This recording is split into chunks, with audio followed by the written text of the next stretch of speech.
What's going on, y'all? 5 Sports Talk back at it with another video talking some NFL. Continuing my series on the NFL division winners. We are talking about the NFC West. So let's get right into it. And let's start with the San Francisco 49ers, who had a horrendous year last year at 2-14. They were quarterbacked by Colin Kaepernick and Blaine Gabbert, one of which of those two has a job. The other one still does not for whatever reason, but we will not get into that in this video. Let's continue. They had Chip Kelly. They fired him. They hired Kyle Shanahan from the Atlanta Falcons to be their new head coach, so a new regime change in San Francisco, hoping to turn this team around.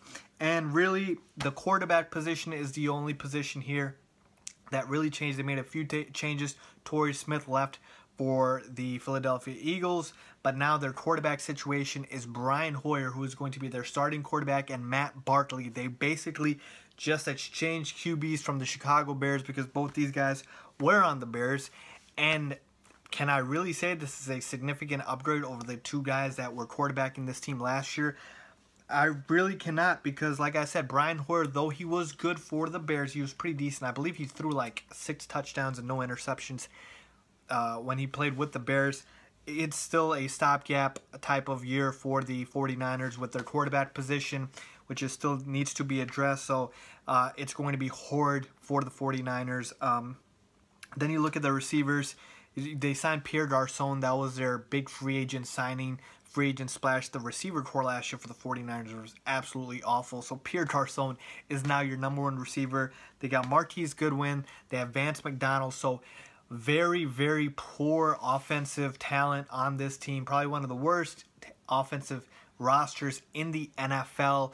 The Jets probably up there. Maybe the Bears. Who knows? But this is really, with the 49ers, their weakness. And then the defense, their defense is better than their offense is, but there are questions about the secondary. So I'm not sure here. So overall, bad team, bad roster, right? So really can't expect much from the 49ers this year outside of just progress from the young guys and just some sort of growth and a culture change. That's all the 49ers want. They want some stability in the team. They want some culture change, and I believe they're going to obviously give Kyle Shanahan a bit of a leash.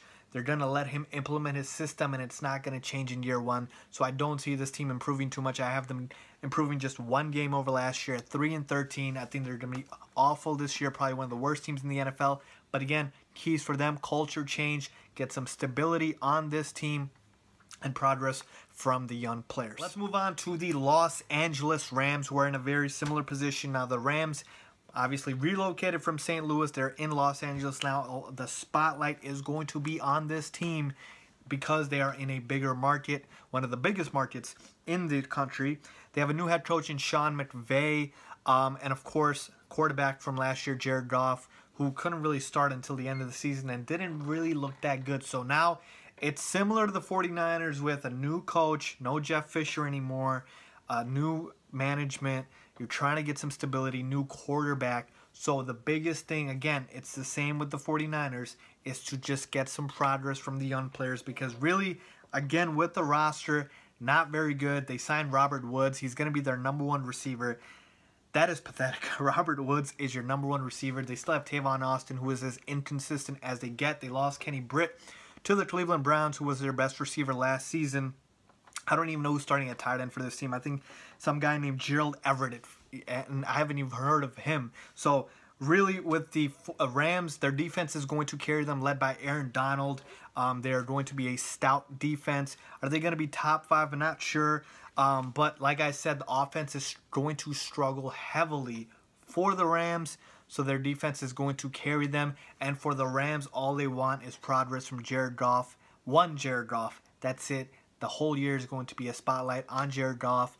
New head coach Sean McVay. What can he do with this team, with this talent? Because like I said, one of the worst talent offensive teams in the NFL.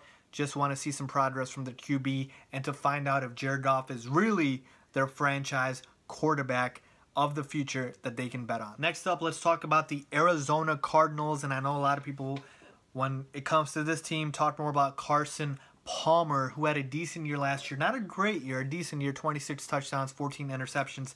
But the year before that, he was a lot better in 2015 when he threw 35 touchdowns to just, I believe, like 11 interceptions. But the thing with Carson Palmer is it's all downhill from here. Yes, that's right. I think Carson Palmer, the bottom is going to fall out. I think he's washed up. I don't think he is going to be the quarterback for this team that they can depend on for the next couple seasons. This is it for Carson Palmer. It can only get worse, so they need to look towards the future, and they need to keep feeding the ball to one David Johnson, who is clearly the best player on this team. DJ broke out last year. He's arguably the best running back in the NFL, if you want to take into account with Le'Veon Bell and Ezekiel Elliott and other guys like that. But David Johnson, who is a monster, he's an absolute stud. This team should build their entire offense around David Johnson. You still have Larry Fitzgerald there. You still got John Brown, J.J. Nelson, guys like that. But outside of that, really not too much on the offense. I'm not in love with the receivers, like I said. You just have Larry Fitz. John Brown is inconsistent. J.J. Nelson still young. David Johnson, he's the stud running back. And then you look at the defense. Outside of Patrick Peterson and Tyrann Mathieu, this secondary is still a bit weak to me. Not a big fan. So the roster is pretty much the same.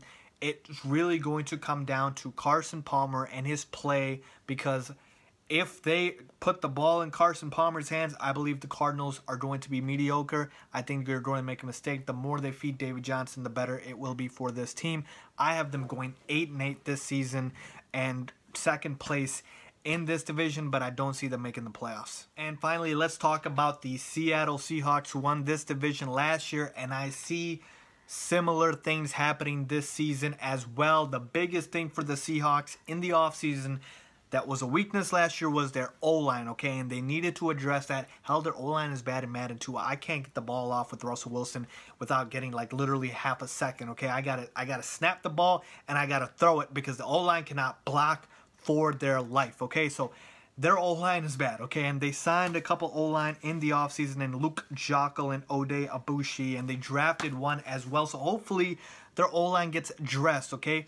The other biggest move of the offseason, Marshawn Lynch, who retired last season, goes to the Oakland Raiders, so no beast mode again for the Seattle Seahawks. Instead, they get Eddie Lacy, who they signed from the Green Bay Packers, okay?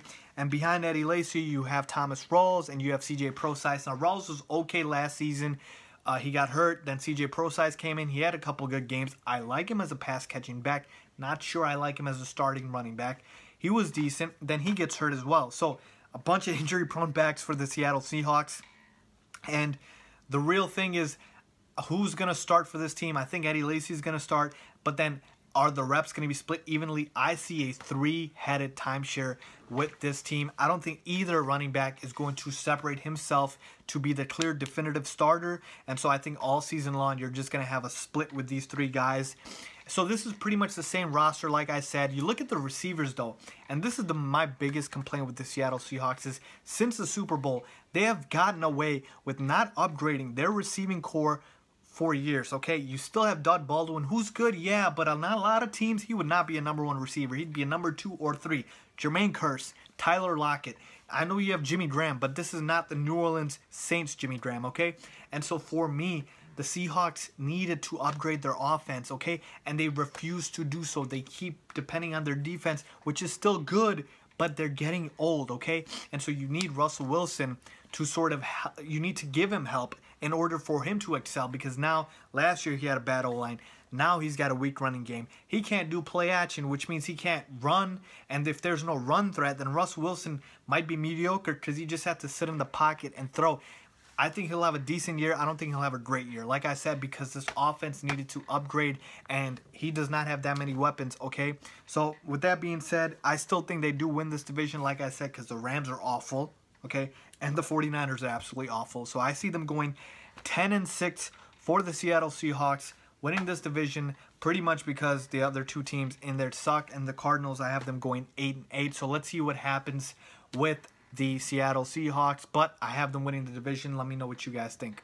So there you have it, folks. I have the Seattle Seahawks winning this division at 10-6. Then I've got the Arizona Cardinals at 8-8. Then I've got the Los Angeles Rams at 4-12. And then finally, the San Francisco 49ers at 3-13.